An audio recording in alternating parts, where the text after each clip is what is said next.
So every day I wake up with the sun in my eyes. I thank the Lord for the shine, also for the time, the health of the body, and the wealth of my mind, the knowledge of myself, plus the talent to rhyme. This third eye always open. I can never be blind. X-ray that's always scoping, always searching for signs. Skin is brown like the lamp on which we stand. A proud African, proud of his melanin. Yo, what's up, guys? Welcome back to another episode of Mentality. It's your boy Gambo, and I have a very special guest with me today, Garrett Lee Hendricks. Today we're talking about acting. What does it take to become an actor? What are some of the challenges that black actors face in the industry? And what can inspire individuals do to become actors themselves in the future? Stay tuned as we chop it up in another interesting episode. All right, welcome back to the show, guys. I'm here today with my man Garrett, who has been an actor for over 2 decades now. He's been in shows such as both Law and Orders, Nurse Jackie, The Americans, and has been critically acclaimed in a review in the New York Times for performances in The Play and The Assassin Play. He's also been in Miss Everett's Boys and Stealing Home, where he played Jackie Robinson.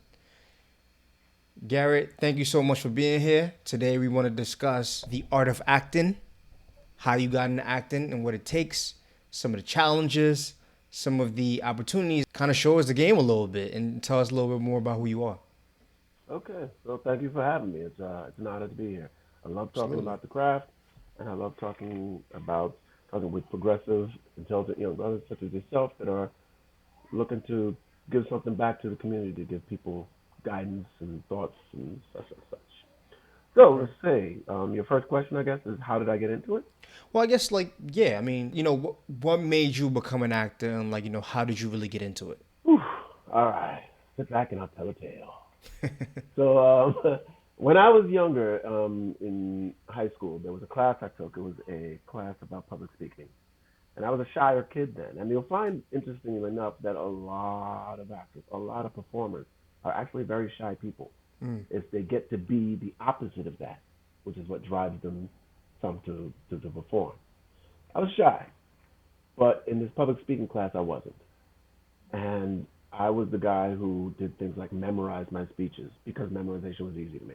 Mm-hmm. And I almost subconsciously or unconsciously performed my speeches again without knowing it. One day we had an assignment where we were supposed to scare the class, and this was a boarding school that I went to. Mm-hmm. And I decided to memorize the first 3 pages of The Telltale Heart by Edgar Allan Poe. And in it, the narrator has this whole thing about how his hearing was so acute that he heard things in heaven. He could hear things in hell. And this was this whole thing I was going to do Yeah. to scare the class. So I did it and successfully scared the class. And my roommate was in the class with me, and he raised his hand after it was over, and he said, I got to say something. I watched Garrett do this 5 times last night. I knew what he was going to do, and he still scared me. Mm. At a parent-teacher conference, the guy who taught that class mentioned that story, and he said Garrett should be in drama. My mother being the woman who she is, and me being the person who I was, it flew over her head, and then kind of went over my head, Mm-hmm. and then went in my ear and just waited. Just waited. And then years later, I had grown out of my shyness, and I was working at a place in Philadelphia called Lincoln University Office Schools Training Program. And I was one of the only young people there, along with my boss. And I was always cracking jokes. I was good at impersonations, so I would do voices and have people laughing. And she said, there's this comedy contest. You ought to do it. And I did. And the thing at that moment was, I remember that there was something that said, you know, I watch people do things that I kind of think I could do. And the only difference between me watching is I'm watching them do it. Mm. So I did. I entered. And I can tell you, brother, I will never forget walking to this place feeling like I got no strings. Da, da, da, da. Because I was like a puppet. Like something was literally going left step, left Crazy. step, right step, left step. And I signed my name. And I didn't even know what I was going to talk about. Well, I didn't have jokes. I knew Really? what I was going to talk about. Yeah. I just had ideas. I had this idea about trying to get the crowd to sing the words to the opening of Good Times. No, nobody knew past a certain point, and it worked. I didn't win, but I didn't get booed. I did all right. I got laughs, Mm-hmm. And but I liked it. And then I did it again, and the next couple of times, especially the next time, I had my jokes written out, planned, practiced. I knew what they were going to do, Mm-hmm. and I had a great set. And a friend of mine came to see that set, and she said afterwards, "Ooh, Garrett, baby, oh my God, you was funny, and thank God, because I know what I was going to tell you if you wasn't funny, because oh my God, I was so scared for you. But whoo, baby, you was funny. Good job." But I'll never forget when she came up and she was like, "Ooh." But I did find out in those couple of times that I like this, but I don't have the drive to do this because that's a different kind of drive. Mm. Doing comedy like consistently to where it's what you do is a different energy. But I did like being on stage, and it's like the seed that had been planted in 10th grade Mm-hmm. after it was sitting on the BS in the back of my head. Mm-hmm. It finally was like now, and I said I like this. This feels more. I feel more alive doing this than anything I've ever done. And I decided, but I do want to. I want to do more. I want to act. So I auditioned for a couple of schools, got into University of Arts in Philadelphia, and that was it. Like my Wow. first real time on stage, and then my first real time doing something at school, and then some progressive events that happened. We put this show together, and people didn't know I could do this kind of work, and that was people in the paper. And then I won a scholarship competition where you had to do a monologue, and I won that competition 2 years in a row. Oh wow. And apparently nobody had ever won it 2 years in a row before. So your passion for like comedy and your ability to be able to recognize that you had the skill sets to be able to be in the space is kind of what kind of drove you and kind of got you started, right? Yeah, And yeah. so I guess like when you first transitioned, did you go straight into theater? Like, did you start like doing live shows? It's funny. When I was auditioning for the schools, because I was such a novice, and I was essentially a little bit older than most people are when they start. Most of these kids, they've been doing stuff in high school. They've been Right. doing high school plays and musicals and da da da da. I did not know anything. I just knew this feels right. And so when I went to University Arts, I didn't really grasp the difference between stage, film, and TV. Mm. I didn't really know all of that. But what people at the school recognized is that has talent, no experience. So they were putting me in smaller stuff to help me grow. But then by my sophomore year, I was in roles, and by my spring semester of my sophomore year, I was in a play called Spunk, where that was I had a lot of roles in that one. It's a multicast character show, all Mm-hmm. black show by a guy named George C. Wolfe, who also wrote something called The Color Museum. Um, and then, like I said, I've won the scholarship 2 years in a row, and I was in a show every semester till I graduated. We put on two independent pieces. One was called Black Ice, and then another one was The Quest, I think it was. And once I graduated, I pretty much went right to work. Like I did, first thing out of school was King Lear, stage show. Then a couple other small theater pieces here and there. Commercials. I did a lot of commercials in Philadelphia. Interesting. Is that kind of Yeah, a like the lot of commercials. common like breakthrough for like a lot of people? Is like starting off with like commercials and or maybe is it stage theater, which I do want to revisit that, but Mm-mm-mm. I am kind of curious about some of the nuances, some of the differences between stage, film, and theater. But we can kind of get off into that a little later. Mm-hmm. Yeah, for sure. I mean, tons of people get their first on-camera break in commercials. Mm.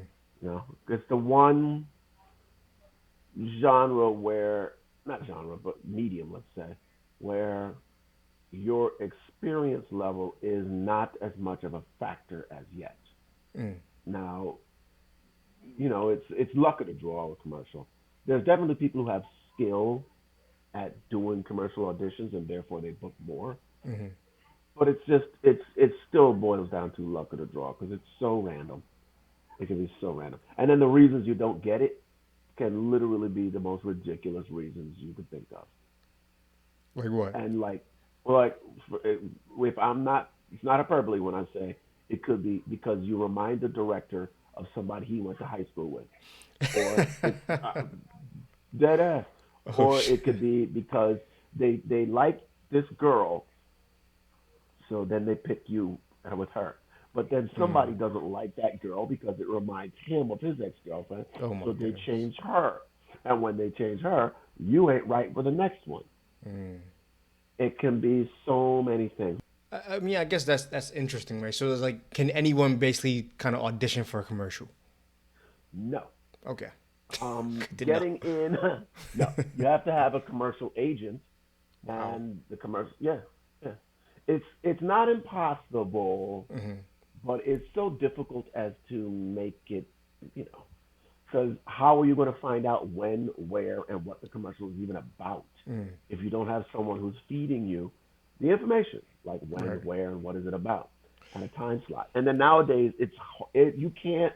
In the olden days, and by olden days I mean like 15 years ago and Hmm. before, Hmm. you could crash auditions. If someone told you one was going on, Hmm. and you just showed up, you could put your name down. They wouldn't know. Now there's a check-in. You check in electronically. Which is what I Your was kind of appointment has been set. right. Which is what I was kind of like gonna ask is like, if you think about like other forms of expression, right? Like in today's world, like if you think of music, if you think of art, if you think of stuff like that, it's typically like a little easier, I think, to break into. I think the competition's a lot much more. There's a lot much more competition because everyone's kind of flooding the industry. Yeah. But certainly like the channels or avenues for like entry is certainly like a lot much more open now. Is that the same? Is that true for acting, or do you think it's not necessarily true for acting? Is it more difficult to become an actor now, or is it easier to become an actor now? You have what you have now is avenues to present your own work. Mm. That you have. You have avenues and you have technology to present your own work.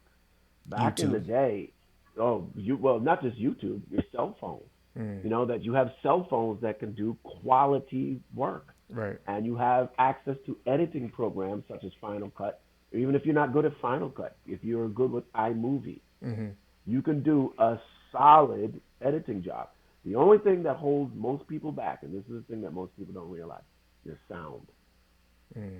Your sound has to be excellent because your visuals can be, they can be not great, but if the people film watching it are industry people and they understand the limits of your technology, Mm-hmm. they will deal with that. But if your sound sucks, forget it. Your sound has to be good, and that's it. If your sound is good, your editing is good, you have plenty of opportunities to create your own work. I've watched this one kid's thing who used to work at a bar I used to work at. Mm-hmm. This kid was a knucklehead. He was one of my favorite knuckleheads, but he was a knucklehead. You know what I mean? I love this guy to death. Yeah. I watched something he put together, and I was dying laughing. And I Uh was like, huh. oh yeah, I'd watch part two of this in a minute. And it was some goofy nonsense where he was being chased in the park, but he was a skateboarder.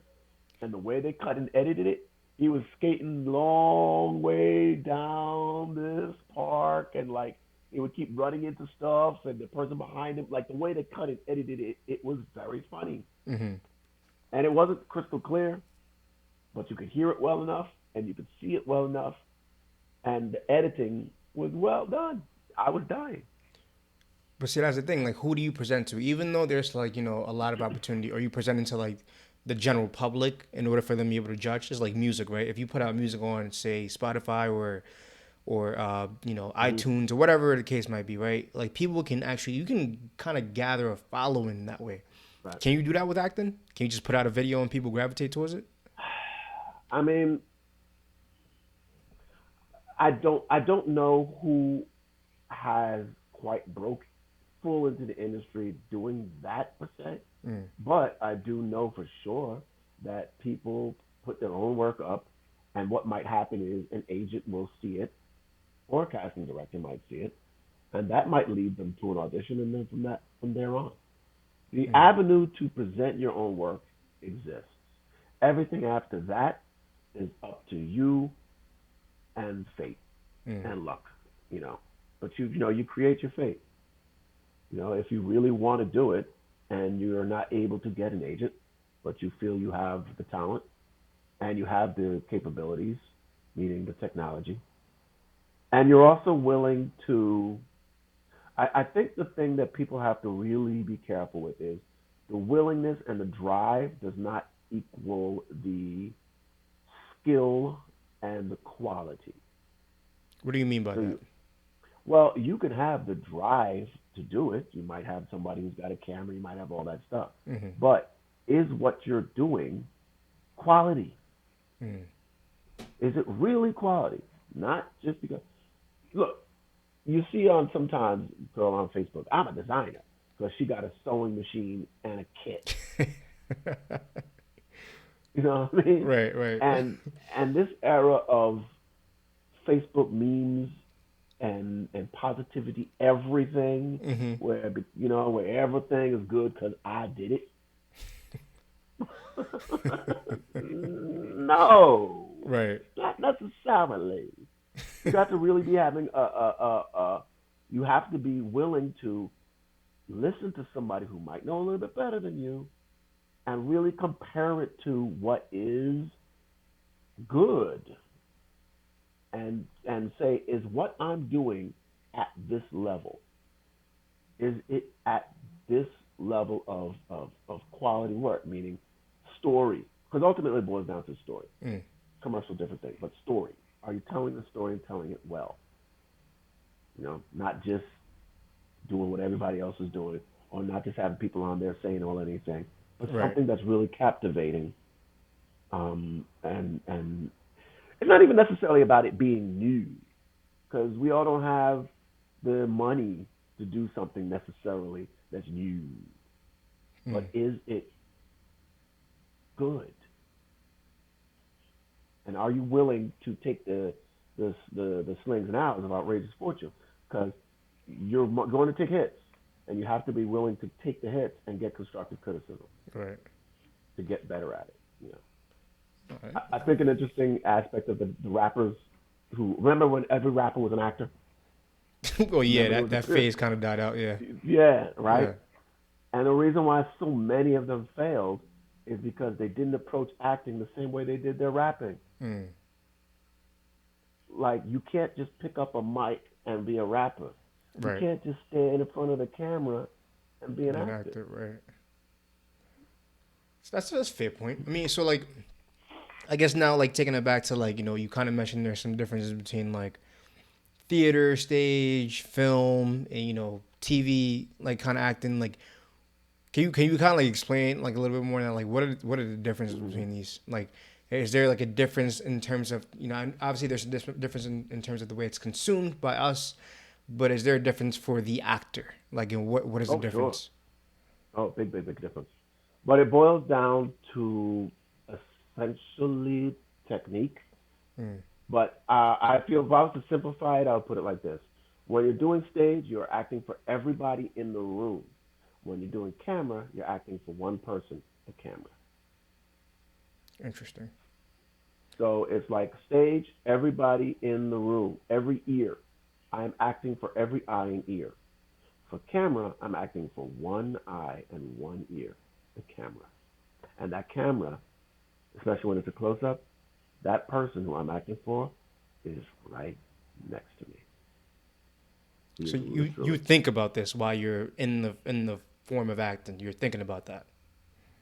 You don't. After a while, you're not thinking about it anymore. In the same way that someone who's shot a million free throws doesn't think about his form anymore. Right. You know, like I know I have a different form for shooting a free throw than maybe I do for shooting a jump shot. Hmm. Does that kind of make sense? Yeah, that makes sense. I mean, so like, No. is that what you mean by when you say like technique? Like you said, the technique might be different. Yes, the technique is different, and then the skill is in having done it so much that it is second nature. I guess That you don't have to think about it anymore. so. It was like a difference between a technique, say like a theater acting, stage acting, versus TV acting. Like, how would you switch up your technique? So if I was doing stage right now, and my line was, "Her father loved me." If Hmm. it was stage, "Her father loved me, oft invited me, still questioned me the story of my life." and I use more of my chest, Mm-hmm. and I let the voice resonate more. And obviously, I'm not going to give it to you the way I would on stage, like here. Mm-hmm. But if it was on camera, then it could literally just be, "My father loved me, oft invited me, still questioned me the story of my life from year to year, the battles, sieges, fortunes that I have passed." Whereas for stage, it does have to fill the area. Right. So it's think of it as stage, you have to fill the area because the person in the back row has to hear and feel you.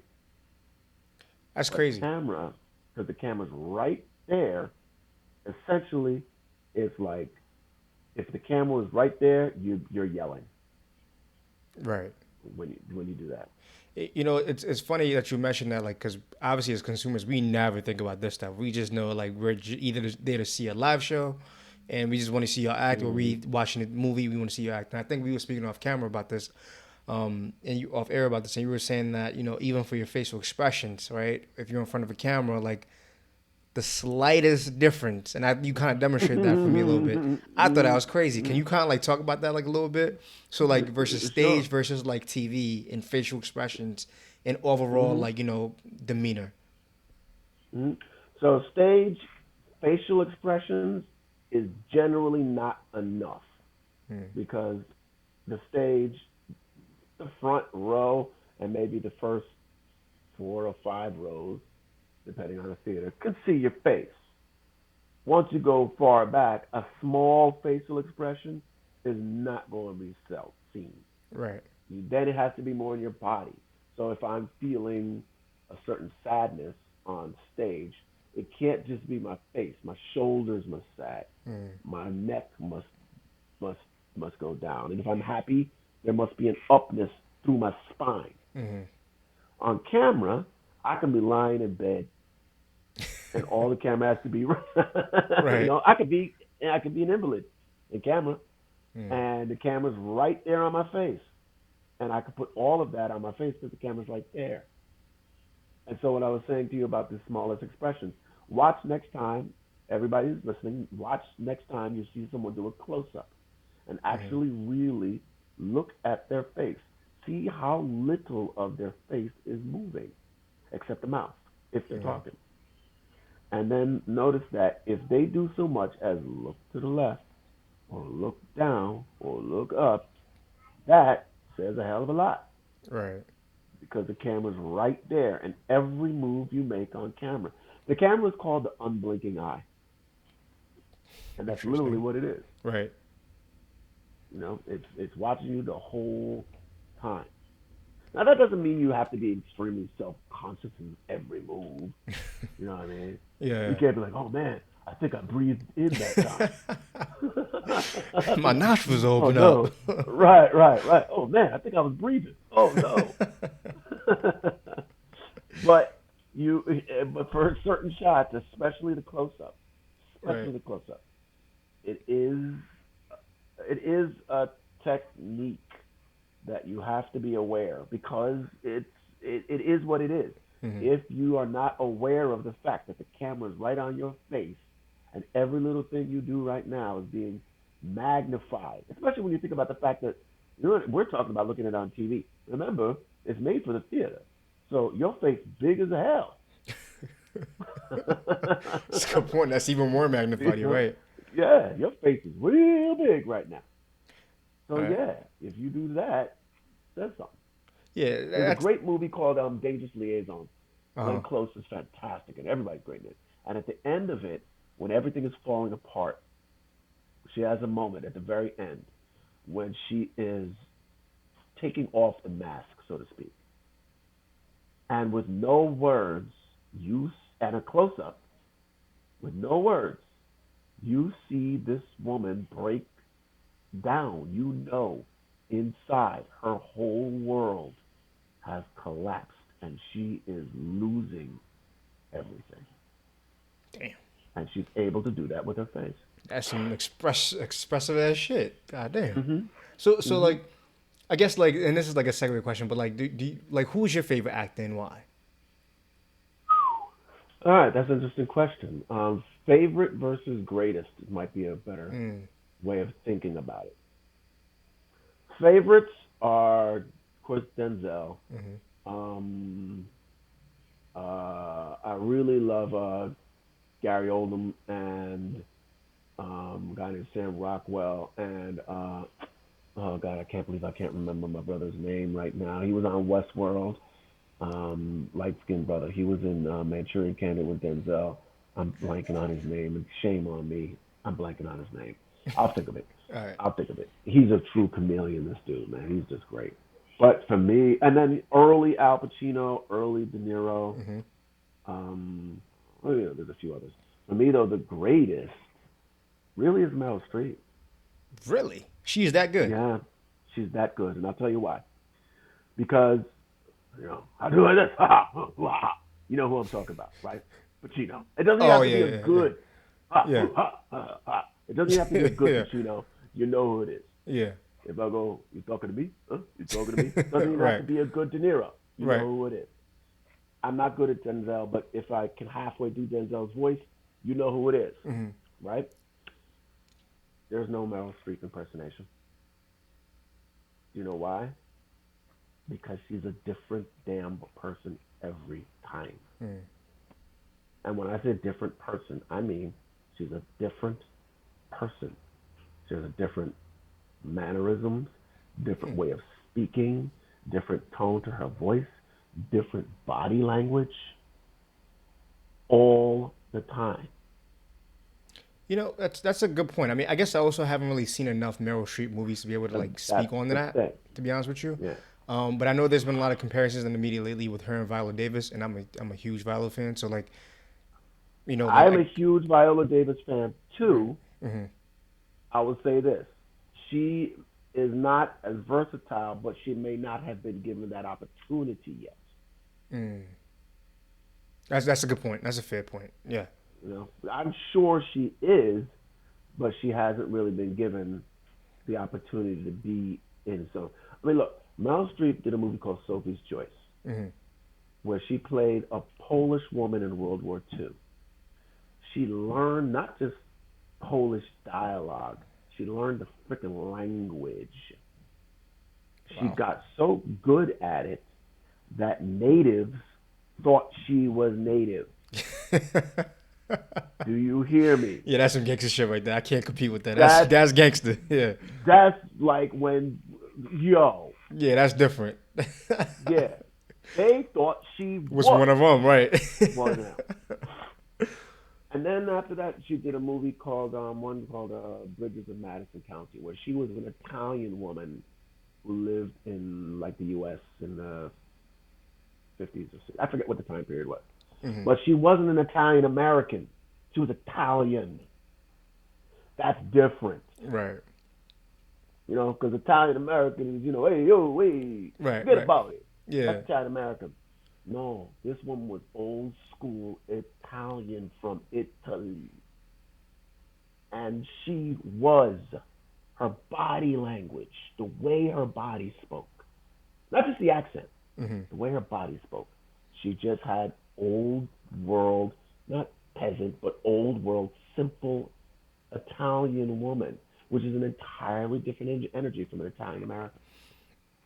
Yeah. And then when she did Devil Wears Prada, the woman that she played in that movie, she raised her voice above maybe four on a scale of 1 to 10. Her Hmm. voice did not crack four. And from 0 to 4, she would hit 0.1, 1.6, 2.8, 3.5, 4, 2.6, 2.7, 2.8. Her voice did not rise above that level, and yet there was these incremental differences, which is so hard to do, Right. to convey all the emotions and keep your voice at, well, basically no higher than what we're speaking maybe right now, and within that range. And That's that's just that role. yeah. Yeah. I think this is a good perspective though, because I feel like I never think of stuff like this. Like even the tone, the volume, right? Like the fact that she's staying within a certain range, and that's technically difficult from from a technical perspective. So Being yeah, I definitely angry is being angry is so easy. just yell. Being Quiet, quietly angry. angry. Yeah, that's tough. Yeah, it's not as easy. You're It's right. different. Different. Yeah, so I guess I Everybody's got to check different. out more Meryl Streep movies. I Now, again, she's greatest, not favorite, because I don't right, necessarily love the movies. I'm not a huge Devil Wears Prada fan, right. and Sophie's Choice is a tough movie to watch, man. It's a heartbreaker. Mm, But the craft, I okay. have to respect her craft. Jeffrey Wright, that's his name. Jeffrey I Wright. guess do you feel like in acting do you it's like typecasting an actual thing? Have you kind of like faced that before? Sure. Mm. Everybody's typecast until you break out of it. And how do you break out of typecasting? You get to a level where you can tell them, I'm not going to do that. Mm. Well, and then you get a role where you show that you can do something other than that. Pretty much that's it. Okay. Everybody's typecast. Everybody's put in a box. That's how it is. And fighting it is you're climbing a mountain to argue with an echo. Mm. Damn, You that's a hell of an expression. Yeah, know, you I know, like that. like you're going to win. You're not going to win. I You're not going heard to win it. Matthew McConaughey say something about like how he was typecasted. I think when he started making movies, he was like the lovable and the rom com movies and stuff like that. Yeah, And he was like, I'm not doing this shit anymore. Basically, what you just but said. he also chose to do a bunch of those because Right. his coming out. All right, his coming out party was a movie called Dazed and Confused. Not a big Hmm. fan of that movie, but a lot of people are. Hmm. And he was the standout star. But then his big coming out party, I think, was A Time to Kill, wasn't it? The one with Samuel Jackson. Not sure, honestly. I'm not a huge I McConaughey fan. I think can't he tell was you. the lawyer in that. And isn't that the movie that was like, yeah, I killed them, and they deserve to die. Nah. Right? I think that was that, wasn't it? I just know the line. Sam Jackson's the Right. man. So I don't Yes, even yes, know. yes. He's another favorite. Yeah, I He's love another Sam favorite. Jackson. Oh my god. Right. But he's definitely what you call a movie star, and you got to recognize there's a difference between movie star and actor. Mm. Um, but yeah, he like and a view to not a view to kill, a time to kill. That was a drama. It was not a romantic comedy at all. Um, I'm not even sure if he had a love interest in that movie. Mm. Um, and then he started doing like Failure to Launch or however to be silly, however however a silly guy meets a silly girl or whatever Mm. the hell the name of them damn Yeah. movies were. You know, bump into an airport, fall in love, that kind of nonsense. Yeah, You yeah, yeah. know, not bump into an airport, but bump into A each other girl at an in an airport. airport. Yeah. You know, and now we're in love. He chose to do a bunch of those. And he definitely was in a position where he could have said, "Nah, I'm not going to." He did a bunch of bad movies for a while, and Right. then he kind of stopped. And then his kind of turnaround was he did a movie called Mud, Right. and then there was something else, and then there was that HBO series True Detective, and then he kind of got back into it. Right. But Interesting. look, I'll give you a good example: Brad Pitt. Mm. So Brad Pitt, had done a bunch of commercials, a bunch of TV stuff here and there. And then his coming out party was Thelma Louise, Hmm. right?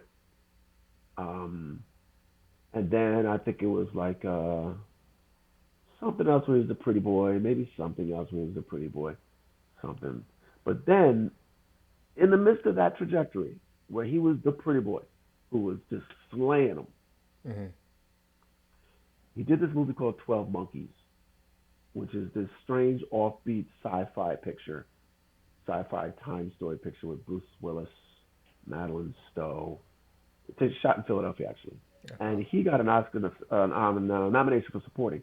He plays this dude who is crazy, and when I tell you, this was crazy. He was crazy, dude. Hmm. But he was crazy in a manner that was entirely his own.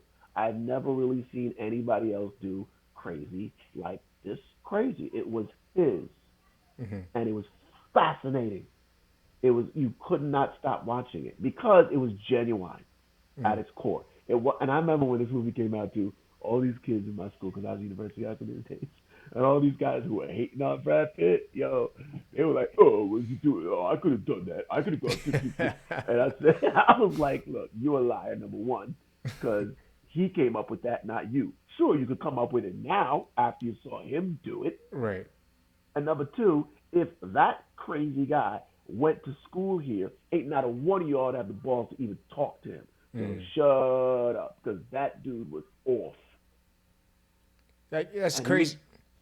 It's he's crazy great. that there's like the idea of like kind of inventing an acting style or inventing like I guess a character in a type of Yeah. character.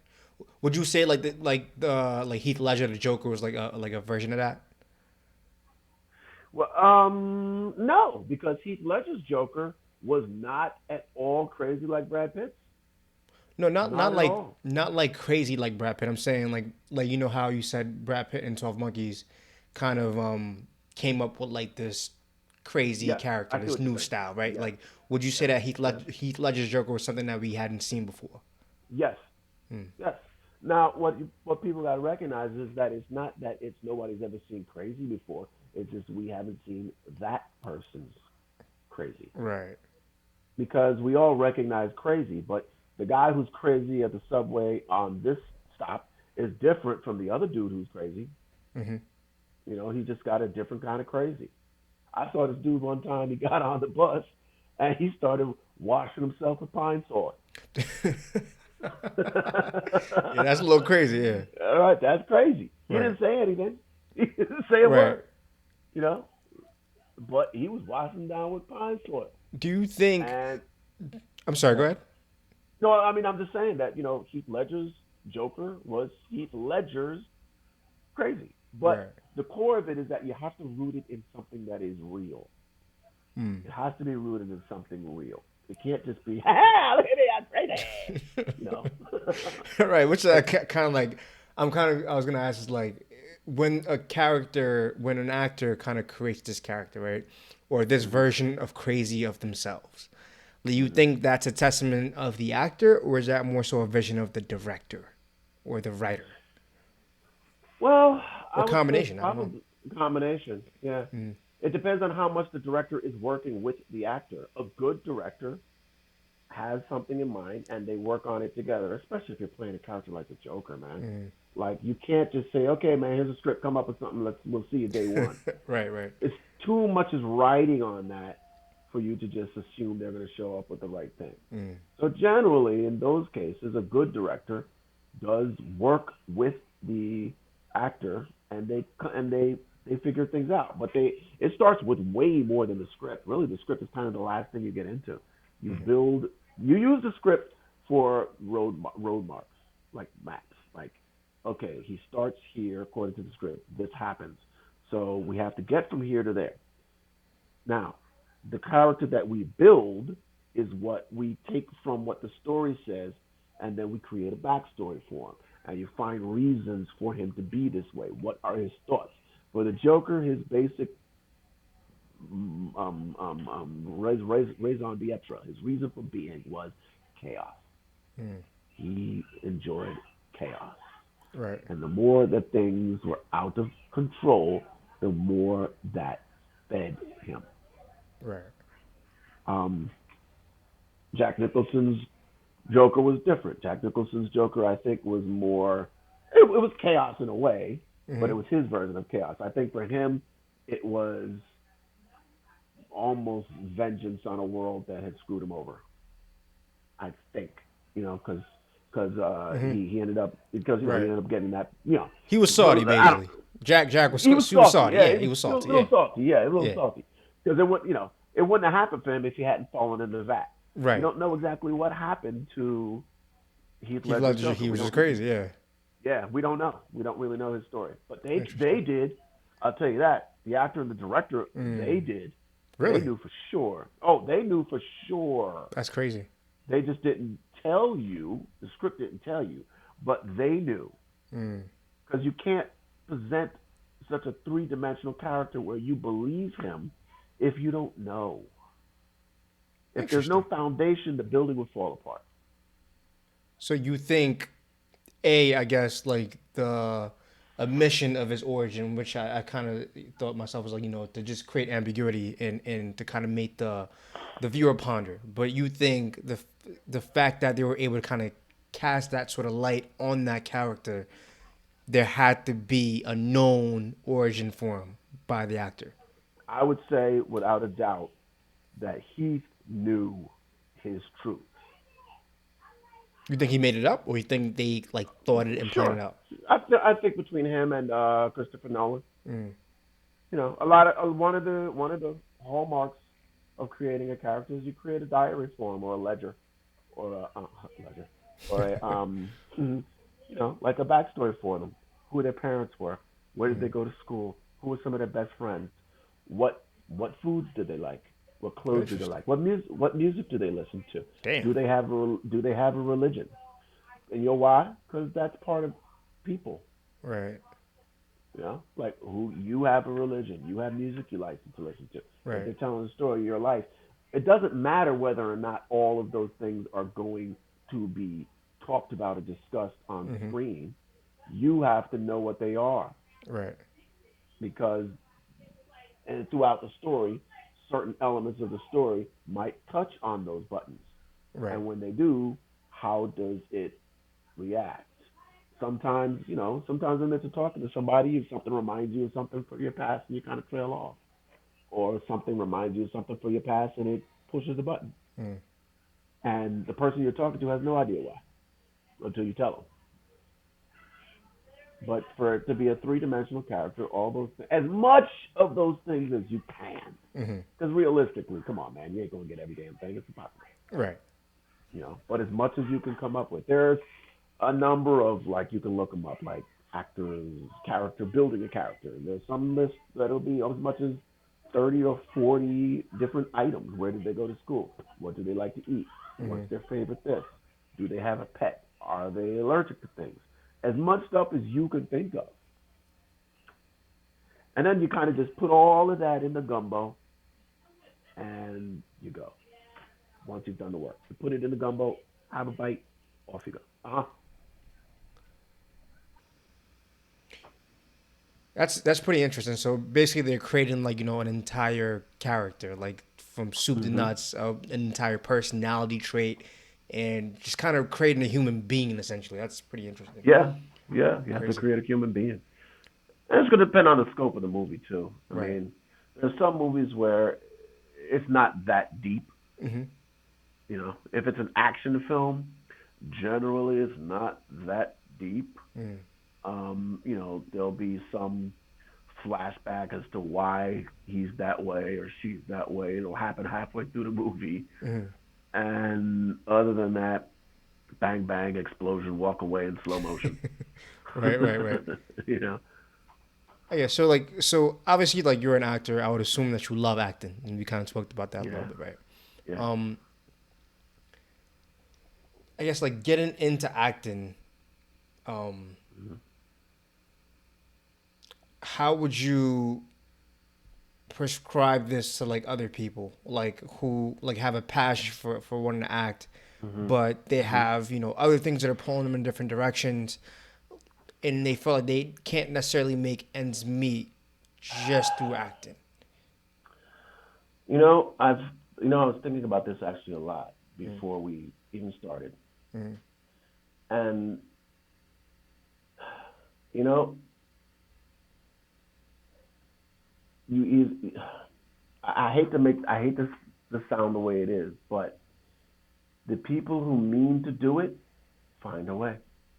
mm, Period. That's just it.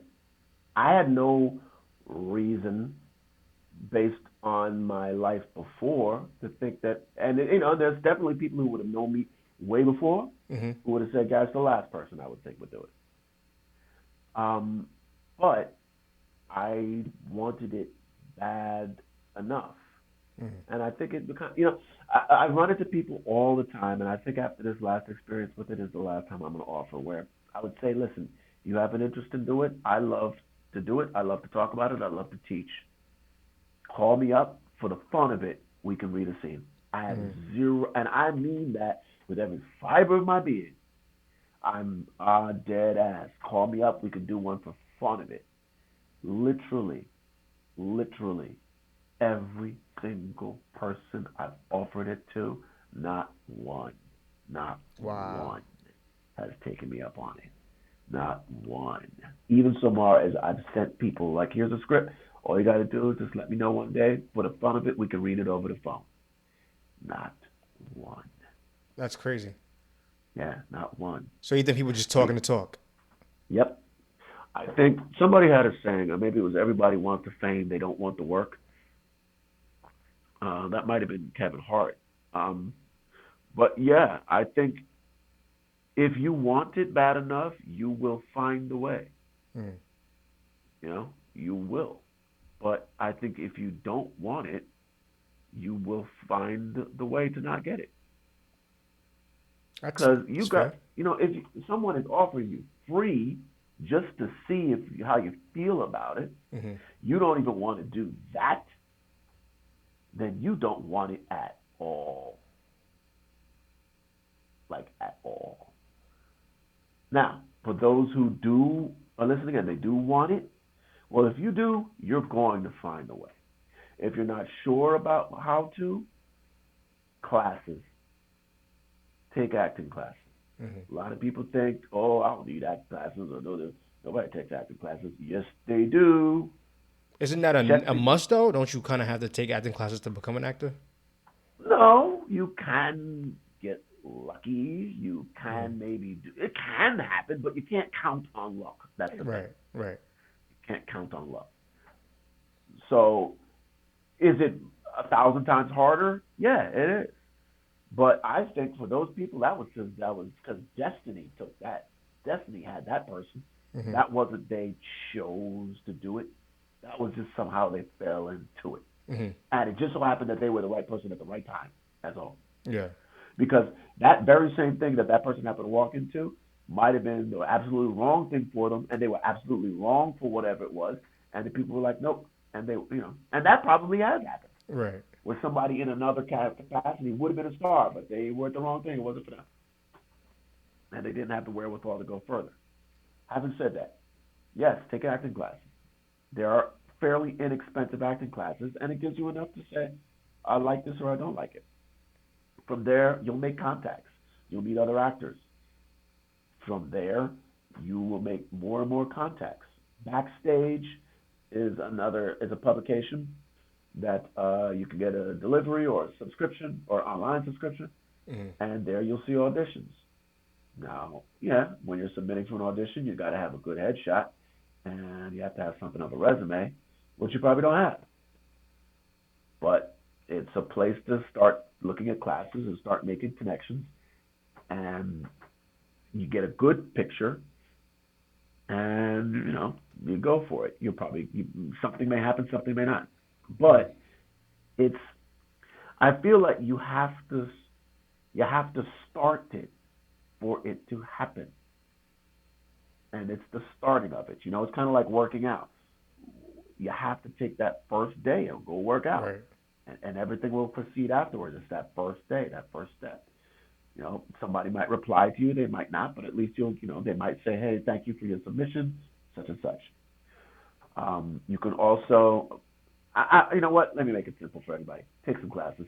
You know what I mean? Right. I Right. don't even Right. want to go right. Right. Take some classes. All right. Take classes. So, Everything else will happen after so that. I guess like with that regard, right? Like it sounds like if you like, it depends on how bad you really want it and like what you're willing to Yes. kind of sacrifice for it. Like, would you kind of equate acting to like entrepreneurship in that regard or no? Yeah. Mm. Yeah. In the sense that you're willing to risk it all, put it Mm. all out there. It's a different kind of expression of that spirit, Mm-hmm. which is essentially, I want to create something. Because in a way, that is what an entrepreneur is doing. Right. They're Right. saying, I want to do this on my own. This is something I envision, Mm-hmm. and now I want to go from conception to creation. Mm-hmm. I would say it's very similar. Okay. Yeah, yeah, Yeah. absolutely. Yeah. I think you're right. I think there's definitely like a lot of correlation and like that risk, that element of risk and betting all on yourself, kind of, so to speak. I think is Mhm. definitely there. And I mean, I Mhm. don't know if like a lot of people will recognize that because I've definitely like you hear a lot of kids say, when I grow up, I want to be an actor. I want to do this, but eventually, like a lot of people kind of get weeded out and their dreams kind of die with, with them, and it kind of whittles out sadly. But Mhm. so I think there's definitely a lot to be said about that. I guess if you're trying to find like your calling as an actor, and Mhm. it kind of goes back to the question I asked earlier. Is like if you want to pursue acting, Mhm. but there are other things that are pulling you aside, and I mean like you really want it, but like life happens. Is it Mhm. fair to say that you can supplement acting with something with with something else? You better. Alright, that Yeah, answers that. That's you fair. better. You better. Unless you're independently wealthy.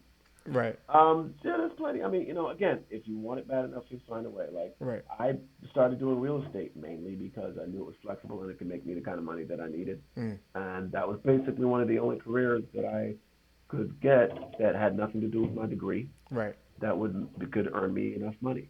I Mm. also was a bartender. I was a office manager for a while. I tutored chess. Mm. Um, so I do all the hustles that I can. Right. Um, yeah, you better. Sometimes though, there are people who put it down for a while and they come back to it. Mm. It happens. And look, the thing of it is what you have to decide is that do you want to be a star? Do you want to be an actor? Mm. Do you want to act and make a living? Right. Whereas you're making it because there are actors who make a good living. They're not millionaires, but they make a good living and they're doing Right. something they love to do. Now, there's a difference between a star and an actor. Big Mm. difference between a star and an actor. Um, I think I touched on that for a second when I said that somebody was a star, like Samuel Jackson was a star. Mm. Now, not to say that he's not also a good actor. He is. He's a great actor. Mm. But he's a star in the sense that stars are essentially themselves all the time. That's what we go see them for. Mm. Tom Cruise is Tom Cruise all the time, right? Samuel Jackson, basically Samuel Jackson, all the time. Not that he can't do different stuff. He has when he was younger. He did a movie called The Red Violin, for example. Mm. But if you want to be a star, you go to L.A. If you want to be an actor, you stay in New York. It's a fair point. Yeah. All right. I think we touched on like a lot, and I guess Mhm. like this is a question more so pertaining to like your career. And Mhm. before we wrap up, is like, what have you done in your career that you were like probably like the most proud of, and Oh wow. like why is it that, like is it stage acting, is it TV television, like what brought you the most like yeah, like I really did that. Yeah. Yeah. That's funny. Three come to mind. The first one that I can honestly think of was at University Arts. Mm. There was a we did this talent show for lack of a better words. And one of the pieces was me and a guy who used to be one of my best friends named Shy. We did this piece where I was playing who turned out to be his father and he was my son. And he confronts me in a pool hall. And it's a powerful scene. Maybe 10 minutes, thunderous applause because we were really invested in the scene and we had a good chemistry between the Mm. two of us. Couple of weeks after doing that, I was walking down Broad Street in Philadelphia and a little girl, teenage girl, walks past me and then she says, "Hey, excuse me." I say, "Yeah, how are we doing? Were you in that piece at the theater where you were his father and you were all in a pool hall and y'all had that scene?" And da, da, da. I was like, "Yeah, yeah, that was me." And she just went, "Y'all was so good." Wow. And that I've never forgotten. There was another moment during a piece where it was part of a Fringe festival. And there was a show I did in Philly called Naked Cocktail. This was a crazy show. Crazy. I played six characters in this show. The other guy played six characters. The girl played three. Costume changes, different ways of talking, walking, songs, all this crazy stuff. And it was Mm-hmm. funny, funny piece. Mm-hmm. Audiences loved this play every time we did it. But one time that we did this Fringe Festival, and one of the characters I played was a woman. I had a wig, I had this dress, I had this way of talking. I was real ghetto. I had all S's. But it was funny, really, really, really funny. Not ignorant, funny. And I did this song in it, and I had to do it in this high falsetto. And I was doing this in a huge place, and it was a lot of people. And I was doing it, and it was going fine, but it wasn't like kicking. And then something took over, and I became in this role bigger than I'd ever done at it. And all of a sudden, it became this huge thing. Mm-hmm. Thunderous applause. It wasn't about the applause, though. I walked off stage, got changed. I was walking through the audience. I ended up talking to this woman for a couple of minutes. We talked about some of the pieces that she'd seen. And then she goes, and boy, whoever it was who did that woman on stage just now, that drag woman, damn, did he kill it? And I go, that was me. And she was like, baby. And then she goes, well, goddamn, that was you. And she went, well, honey, you just better work. And those moments, Mm-hmm. because I knew we had touched people. Mm-hmm. And that is because when you do film and TV, you don't know until people see it. Right. But stage, this other show, The Severs Boys. I mean, I don't want to talk forever, but that show, magic. That show was magic. It was cast perfectly, and it's a moving show. And when you cast it well and you direct it simply, it can't miss. And there's two performances in that show in particular where we're like this jug band. And like we had a guy on the guitar, we had a dude on the kazoo, and I'm playing the washboard, son. And when I say I was kicking that washboard, dog, you ain't never heard a washboard like this, son. My washboard beats was fire. But that's when we were rehearsing to find the pieces, and I got the washboard. And the first they gave me this wooden spoon to play, and I was like, this ain't working. And then one by accident, I ran my fingers, and I went, ah, This is it. thimbles, Right. thimbles, get me thimbles. And I had two thimbles, pinky, my middle finger, my pointer finger, ring finger, and rat-a-tat-tat-tat, and that was it. Dog was crushing that washboard. Right. But when we would do these pieces, the audience was, because of the joy that we were legitimately having, Mm-hmm.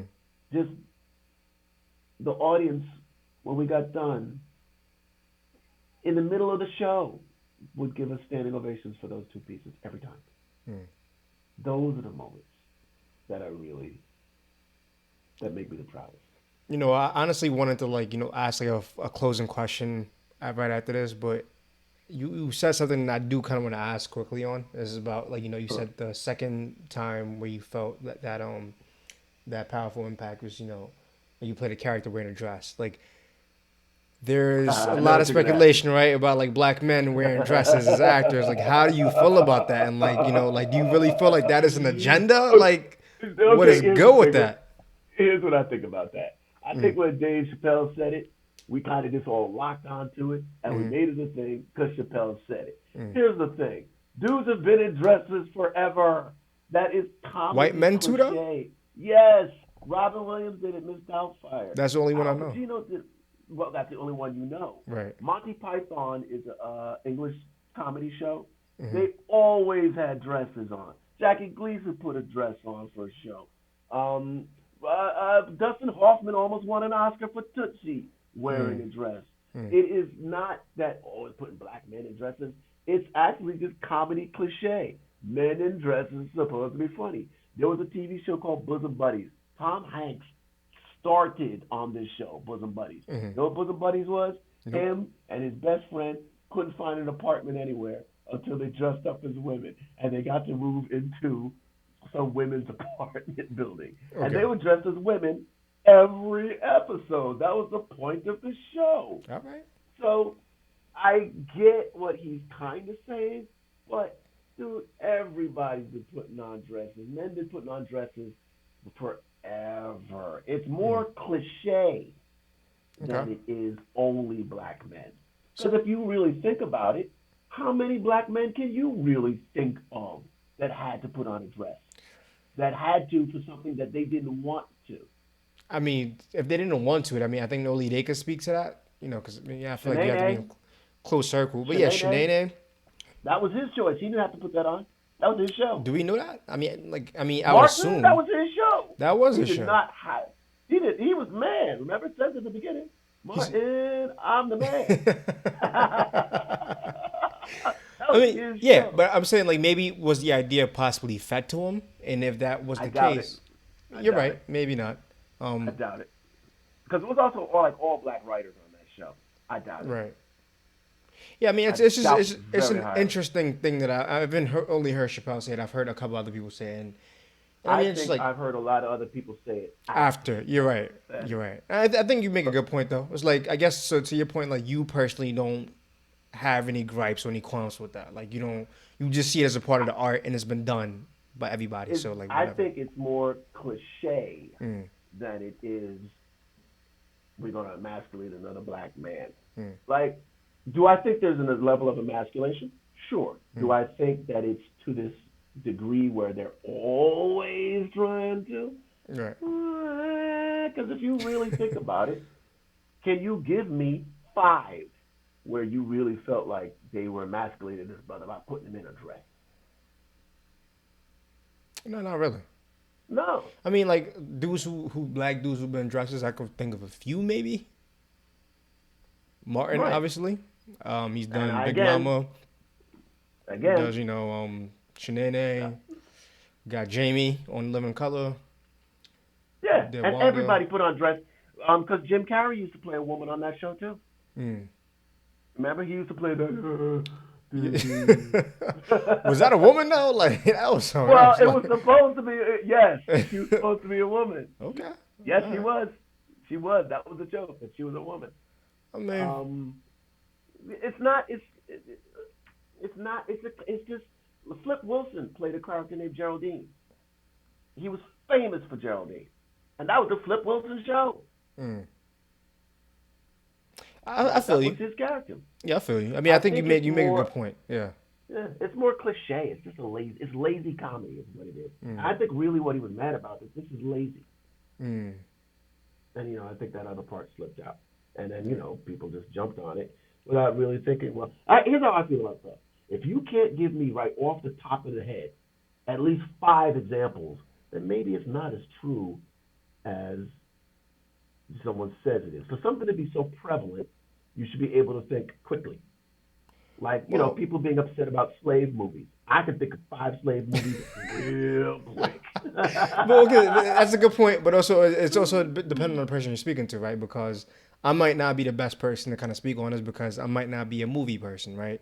So if you're Sure. speaking to someone who like is kind of like more knowledgeable on this topic, they would off the bat. I'm sure there's definitely more than five dudes in the industry who've worn dresses. I'm pretty Now sure. we got to make this the caveat though. Not Mm. just that they wore a dress, but they were put into an emasculating scene where they had to wear this dress. Well, I don't think that was an Compared argument. to, well, that is, well, I thought that's what it was because he was I talking about I why they thought always got to why we always got to emasculate black men, put them in a dress. yeah, I thought the argument was that essentially by like kind of like forcing black men to go in dresses, or by putting black men in dresses, you are emasculating them. Right. That is right.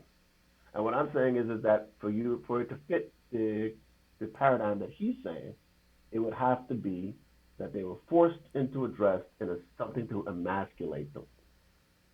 I don't feel that Martin's does it all because, like we said, pretty sure that was his choice. Again, on a show like Living Color is just comedy skits, bits all over the place. Right. It's like SNL, Right. Saturday Night Live. By the way, old Saturday Night Live, like old Saturday Night Live, Mad people in dresses. Yeah. mad people in Yeah. dresses. Yeah. You're right.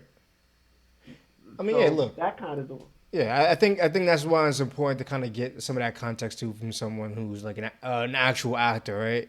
As opposed to like someone like me who might have heard something some other people have said and just kind of like, you're right. That was kind of in my head. Is like when you said that, I was like like interesting. Like so, this brother's like he's played a character like that. I wonder how he feels about it, and but it's refreshing, I guess, to get a different perspective on that. So thanks for yeah. that. Yeah.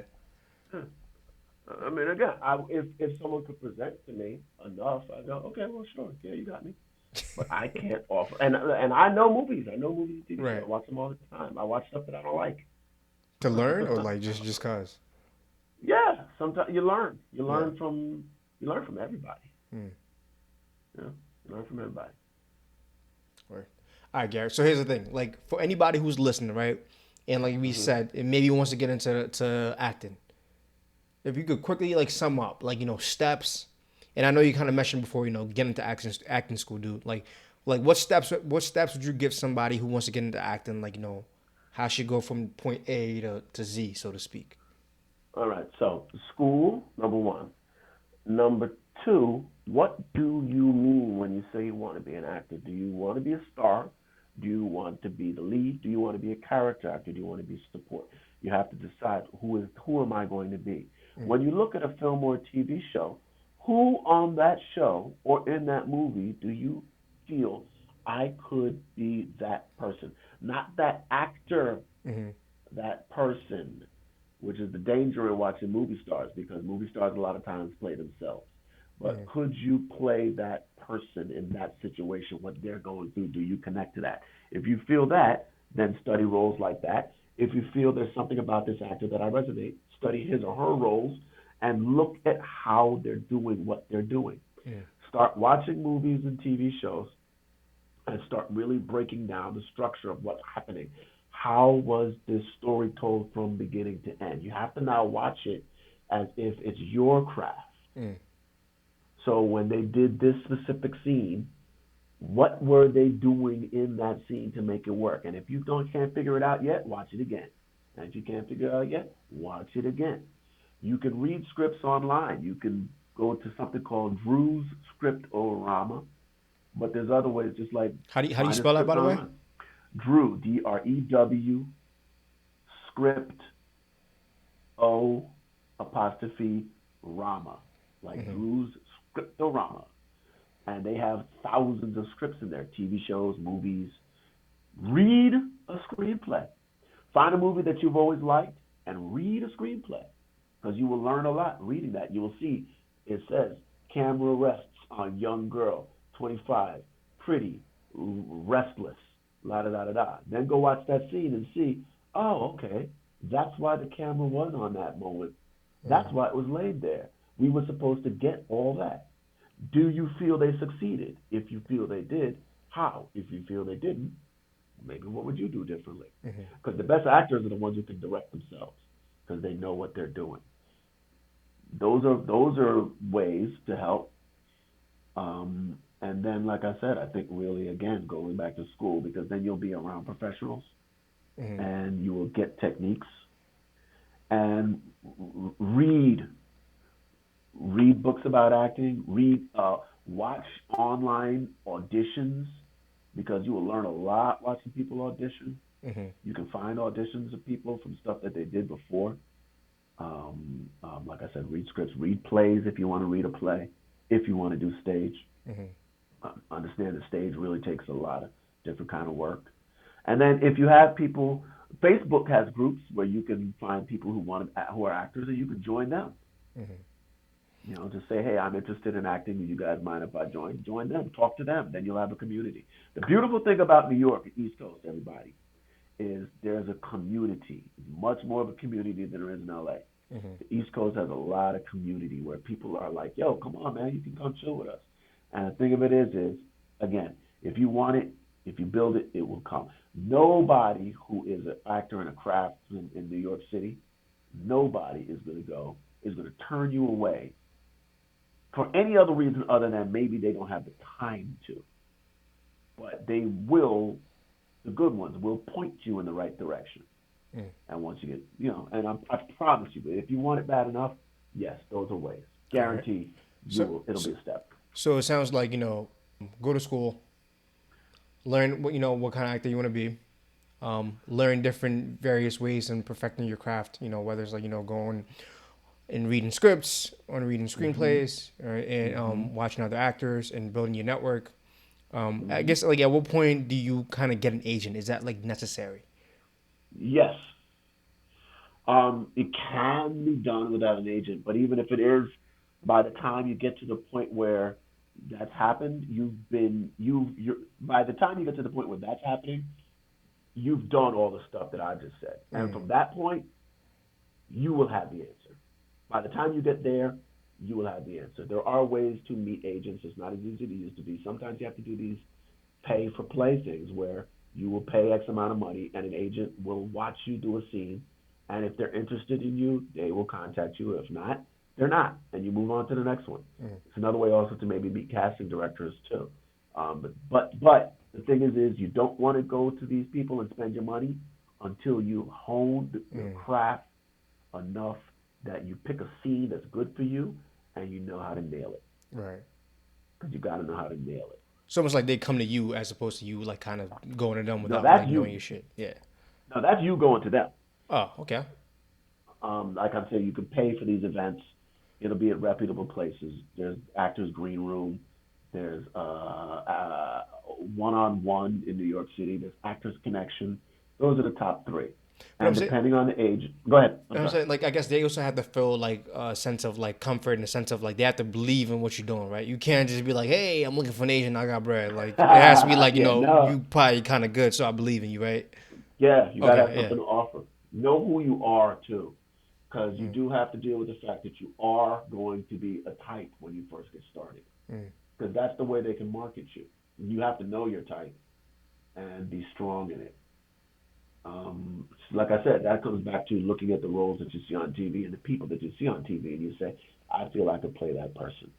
Then you portray roles like that. You find roles like that. And I'm telling you, most of these questions you can find answered in a good acting class, and a solid acting class can cost as little as between 200 or 300 a month. mm. And after a month or so of it, you'll know, yeah, I think I can do this, or I don't think I can, or I can, but this isn't where I want to do it.